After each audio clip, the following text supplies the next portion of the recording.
Another game we'll talk about, LSU, Missouri. This was a noon game. 49-39, LSU gets the win. A good win, I guess, for LSU. It was against a ranked opponent on the road. This is a defense that has taken major steps back. This LSU defense could very well be one of the worst in the Power 5. Statistically, they really are. They're, I think, 120 something in total yards given up. And really, this is a team that's giving up points to a lot of teams that they have no business giving up these amount of points to. I mean, Ole Miss has a good offense, but you shouldn't be giving up 55 points to a team that just put up 10 on Alabama the week prior. Obviously, Florida State put up a lot of points on them. They gave up 45 in that game. So that's what, 3 games now that LSU's given up 40 points or more. Yeah, their defense has been terrible, and in that Missouri game, it did not look like a historic SEC game. There was not a hint of defense in that game. And, LSU winning by 10 points, that really doesn't dictate how the game went. It really came down to who had the ball last. And, if you watch the game, at the last possession, Missouri had a chance to drive down the field in the 2-minute drill.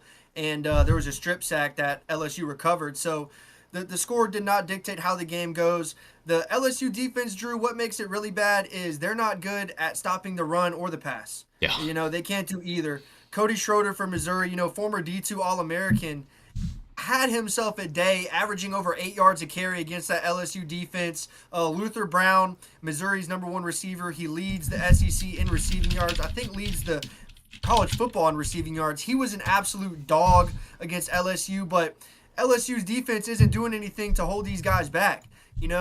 Missouri's quarterback played outstanding. He was efficient the entire game. Like I said, it just came down to who had the ball last. And I was very disgusted with LSU's defense because offensively they are really, really good. Malik Neighbors at receiver, dog. Logan Diggs at running back. They constantly leaned on him in that Missouri game, and he constantly answered the call. Logan Diggs he's a prototypical running back, man. A big dude, can run between the tackles, has one cut ability, can hit it to the outside. And Jayden Daniels, guys, like from last year to this year, he has turned into one of the most efficient players in college football, I think, on track ever. I mean, he was like 15 for 20, had over 150 yards on the ground, almost 300 through the air. Jayden Daniels should be top 3 in the Heisman race, if not top 2. He's been playing so well. Like, anytime you need him to step up on third down, he can do it with his legs. He can extend the play, still keep his eyes downfield, and throw a dot 20 yards down the field. Like I said, Malik Neighbors at wide receiver really, really helps him. That O-line wasn't too impressive for me against Missouri, a front 7 and a D-line that is notoriously smaller in comparison to SEC O-lines, and I think that's going to hurt Missouri going forward. But as far as LSU's offense goes, it was tremendous. I can't say enough great things about Jayden Daniels, but that defense is going to hold them back big time. Yeah. And let's give LSU a lot of credit, too. I know we just harped on their defense a little bit. They do have a tremendous offense. We all know that now. But this is a team that could have very easily shut down this game. I mean, Missouri had a pretty significant lead at one point in this game. LSU with a couple of losses already. They're probably already eliminated from playoff contention. Season's probably over in that regard. They very easily could have shut down and let Missouri just kind of run away with this one, but they didn't. They found a way to win, outscoring Missouri 22-7 in the fourth quarter. So that's a good sign. That means the players aren't quitting. I think LSU could still make a lot of noise. I think they could still shake up maybe teams ahead of them. They still got to play Alabama. Let me take a look at their schedule real quick.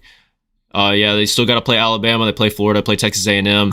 A lot of winnable games left for LSU. Very easily could finish 10-2. They're going to have a tough one against Bama. And then let's give Missouri a lot of credit, too. I mean, this is a team that's been a 500 team for a very long time. 6-6 has always been kind of their ceiling. And Eli Drinkwitz, I think this was kind of a do or die season for him because 6-6 every single year isn't going to get the job done. You can't keep a job doing that forever. And Missouri's done a tremendous job. I think their offense, Brady Cook's been playing out of his mind, the quarterback. He tallied over 400 yards in this game. And what's his name? Luther Burden, the Missouri receiver, is an absolute monster. He is a problem, and he's going to be a problem for a while. He's a sophomore. He's probably, I wouldn't say he would transfer out after this year, but it wouldn't surprise me. I don't think he will.